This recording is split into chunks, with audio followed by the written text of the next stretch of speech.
Chapter 4 A month or so afterwards, when Jim, in answer to pointed questions, tried to tell honestly the truth of this experience, he said, speaking of the ship, "She went over whatever it was as easy as a snake crawling over a stick."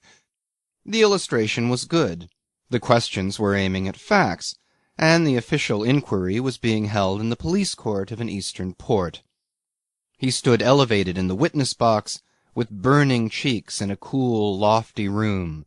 The big framework of punkahs moved gently to and fro high above his head, and from below many eyes were looking at him out of dark faces, out of white faces, out of red faces, out of faces attentive, spellbound, as if all these people sitting in orderly rows upon narrow benches had been enslaved by the fascination of his voice.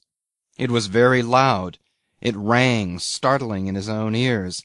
It was the only sound audible in the world, for the terribly distinct questions that extorted his answers seemed to shape themselves in anguish and pain within his breast, came to him poignant and silent, like the terrible questioning of one's own conscience. Outside the court the sun blazed. Within was the wind of great punkahs that made you shiver, the shame that made you burn, the attentive eyes whose glance stabbed. The face of the presiding magistrate, clean-shaved and impassible, looked at him deadly pale between the red faces of the two nautical assessors. The light of a broad window under the ceiling fell from above on the heads and shoulders of the three men, and they were fiercely distinct in the half-light of the big court-room, where the audience seemed composed of staring shadows. They wanted facts. Facts! They demanded facts from him. As if facts could explain anything. After you had concluded you had collided with something floating awash, say a waterlogged wreck, you were ordered by your captain to go forward and ascertain if there was any damage done. Did you think it likely from the force of the blow? Asked the assessor sitting to the left. He had a thin horseshoe beard, salient cheekbones, and with both elbows on the desk clasped his rugged hands before his face, looking at Jim with thoughtful blue eyes. The other, a heavy, scornful man, thrown back in his seat, his left arm extended full length, drummed delicately with his fingertips on a blotting pad. In the middle the magistrate, upright in the roomy armchair, his head inclined slightly on the shoulder, had his arms crossed on his breast, and a few flowers in a glass vase by the side of his inkstand. "I did not," said Jim. "I was told to call no one, and to make no noise for fear of creating a panic. I thought the precaution reasonable. I took one of the lamps that were hung under the awnings and went forward. After opening the forepeak hatch I heard splashing in there. I lowered the lamp the whole drift of its lanyard, and saw that the forepeak was more than half full of water already. I knew then there must be a big hole below the water-line." He paused. "Yes," said the big assessor, with a dreamy smile at the blotting-pad. His fingers played incessantly, touching the paper without noise. "I did not think of danger just then. I might have been a little startled. All this happened in such a quiet way, and so very suddenly. I knew there was no other bulkhead in the ship but the collision bulkhead separating the forepeak from the forehold. I went back to tell the captain. I came upon the second engineer getting up at the foot of the bridge ladder. He seemed dazed, and told me he thought his left arm was broken. He had slipped on the top step when getting down while I was forward.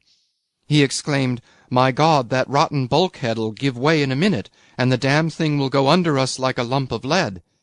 He pushed me away with his right arm and ran before me up the ladder, shouting as he climbed. His left arm hung by his side. I followed up in time to see the captain rush at him and knock him down flat on his back. He did not strike him again. He stood bending over him and speaking angrily but quite low. I fancy he was asking him why the devil he didn't go and stop the engines instead of making a row about it on deck. I heard him say, 'Get up, run, fly.' He swore also. The engineer slid down the starboard ladder and bolted round the skylight to the engine-room companion, which was on the port side. He moaned as he ran." He spoke slowly. He remembered swiftly and with extreme vividness. He could have reproduced like an echo the moaning of the engineer for the better information of these men who wanted facts.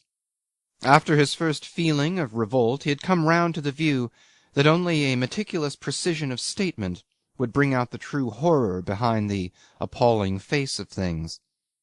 The facts those men were so eager to know had been visible, tangible, open to the senses, occupying their place in space and time, requiring for their existence a 1,400-ton steamer and 27 minutes by the watch. They made a whole that had features, shades of expression, a complicated aspect that could be remembered by the eye, and something else besides, something invisible, a directing spirit of perdition that dwelt within, like a malevolent soul in a detestable body. He was anxious to make this clear. This had not been a common affair. Everything in it had been of the utmost importance, and fortunately he remembered everything. He wanted to go on talking for truth's sake, perhaps for his own sake also. And while his utterance was deliberate, his mind positively flew round and round the serried circle of facts that had surged up all about him and cut him off from the rest of his kind. It was like a creature that, finding itself imprisoned within an enclosure of high stakes, dashes round and round, distracted in the night, trying to find a weak spot, a crevice, a place to scale, some opening through which it may squeeze itself and escape. This awful activity of mind made him hesitate at times in his speech. "The captain kept on moving here and there on the bridge.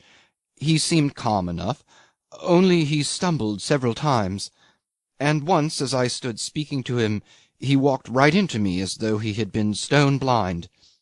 He made no definite answer to what I had to tell. He mumbled to himself. All I heard of it were a few words that sounded like confounded steam and infernal steam, something about steam.